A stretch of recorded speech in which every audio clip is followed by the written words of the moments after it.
बिस्मिल्लाहिर्रहमानिर्रहीम। मेरा नाम है डॉक्टर मोहम्मद वैस सिद्धू।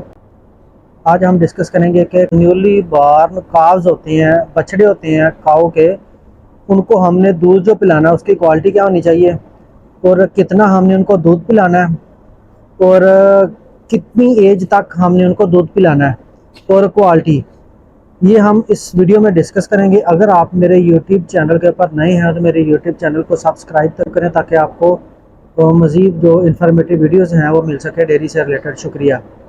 अच्छा, अब हम डिस्कस करते हैं कि जो छोटे काब्स होते हैं उसको हमने क्लोस्ट्रम पिला दी तो उसके बाद फिर उसकी जो मिल्क फीडिंग है वो स्टार्ट हो जाती है।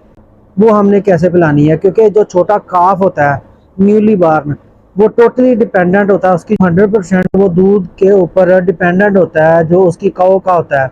या जनरल हम बात करें या काफ मिल्क रिप्लेसर है या मिल्क है या ट्रांजिशन मिल्क है, तो उसके ऊपर टोटली वो डिपेंडेंट होता है अपने अर्ली स्टेज में।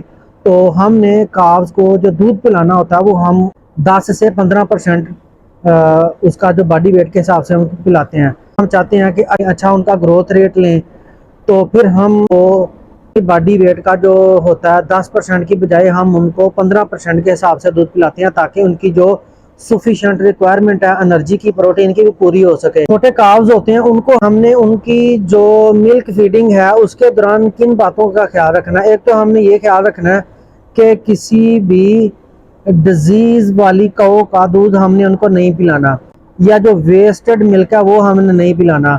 उसके अलावा जो एंटीबायोटिक वाला दूध है वो भी हमने उनको नहीं पिलाना ताकि उनमें एंटीबायोटिक रेजिस्टेंस ना आ सके। मेस्टाइटिस वाला नहीं पिलाना। अगर हम मेस्टाइटिस वाला सपोज पिलाते हैं ऑटोमेटिकली काफ की जो इम्यूनिटी है वो स्प्रेस होगी। एक काऊ को या एक पूरा हर्ड अफेक्टेड है जोनी डिजीज से, तो वो हमने काव्स को नहीं पिलाना ताकि उनमें जो बीमारी है जोनी डिजीज वो शिफ्ट ना हो सके। किस एज तक हमने काव्स को दूध पिलाना है, तो वीनिंग तकरीबन हम 3 माह के ऊपर वीनिंग करवा देते हैं काव्स की, तो 3 माह तक हमने उनको दूध पिलाना है।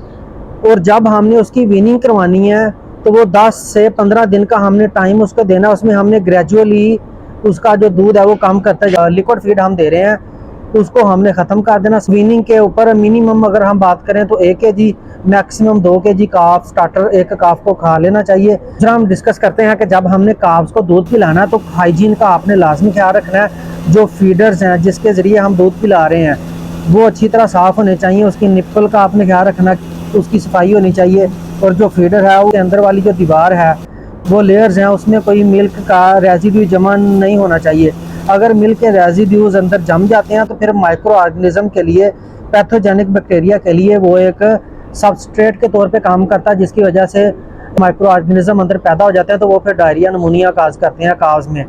तो एक तो आपने हाइजीन का ख्याल रखना। दूसरा, जब आपने दूध पिलाना स्टार्ट करना तो सबसे पहले काफ है उसका आपने मज़ल अच्छी तरह धो लेना, साफ़ कर लेना ताकि जो डर्ट है, जो माइक्रो ऑर्गेनिजम्स हैं वो अच्छी तरह उधर से जो मज़ल है वो साफ़ हो जाए।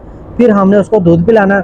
और समराइज़ करें तो 10% ऑफ बॉडी वेट के हिसाब से अगर हमने अच्छा ग्रोथ रेट लेना है तो 15% के हिसाब से हमने दूध पिलाना है। कितनी एज तक पिलाना, वो तकरीबन 3 माह तक। उसके बाद हमने ग्रेजुअली कट ऑफ करवा देना और अच्छी हाइजीन वाला हमने उनको दूध पिलाना है।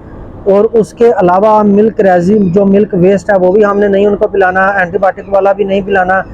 और उसके अलावा जो जोनी डिजीज़ वाला दूध है वो भी हमने उनको नहीं पिलाना ताकि काव्स की जो इम्यूनिटी है या उनमें कोई बीमारी ट्रांसफ़र होने के जो चांसेस हैं वो कम से कम हो सके।